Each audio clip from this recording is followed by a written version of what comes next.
Is Mark Zuckerberg a good CEO? Today on GrowthShares, we're going to grade Mark Zuckerberg's performance as CEO of Meta Platforms. The CEO makes all the big decisions for a company, and that plays a big role in whether you should invest in that company for the long run. We're going to examine three big factors: earnings growth, stock growth versus the S&P 500, and stock growth versus the nearest competitor while CEO. Each of these factors will be given a number and a grade from 0 to 99, an F to an A. And then we'll combine these three factors to get the overall picture of Mark Zuckerberg as CEO. I encourage you to pause this video at any time. Mark Zuckerberg is the founder of Meta Platforms, serving as CEO since its founding, and we'll track Meta's financials from where it went public in May of 2012. We're first going to look at earnings growth during Zuckerberg's tenure. One realistic measure of a CEO's success is how well the company grew its earnings during his time as CEO. When Meta went public in 2012, it had earnings of 1 cent per share, adjusted for any stock splits. Today, earnings are at $8.06 per share. That's an 83.74% compounded annual growth rate. Earnings growth of 3% is average, and anything at 8% or higher is good. The higher, the better. Looking at our grading criteria, Mark Zuckerberg gets an A at 99. Next, we're going to look at stock growth versus the S&P 500 during Zuckerberg's tenure. Stock growth is more investor expectations than the fundamentals of the company, but it's still important if you're investing. You still want to return better than a benchmark like the S&P 500.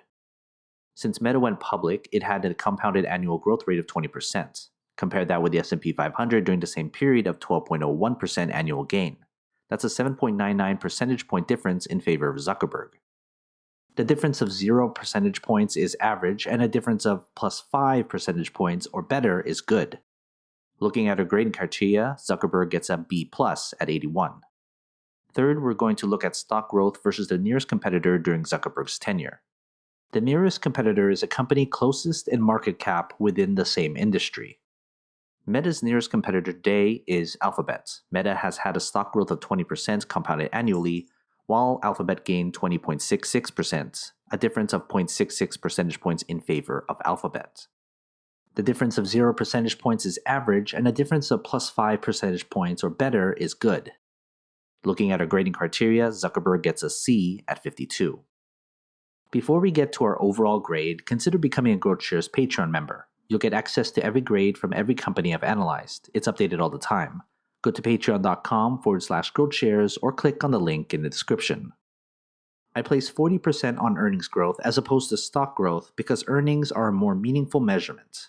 30% on stock growth versus its nearest competition because that's who a CEO is competing against ultimately.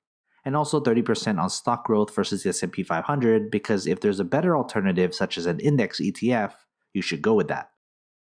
Overall, I give Mark Zuckerberg's tenure as CEO of Meta Platforms a B+, with an overall grade of 80. With Mark Zuckerberg as head of Meta Platforms, he has done a great job growing the company's earnings. However, with outside factors dealing with privacy and then toxic environment of social media, the stock hasn't grown as much as its earnings has, which could be a concern. But of course, there's a lot more than investing based on the CEO. There's plenty stock analysis videos in my channel. Which CEO should I evaluate next? Comment below. Invest wisely, and as always, take care of your money.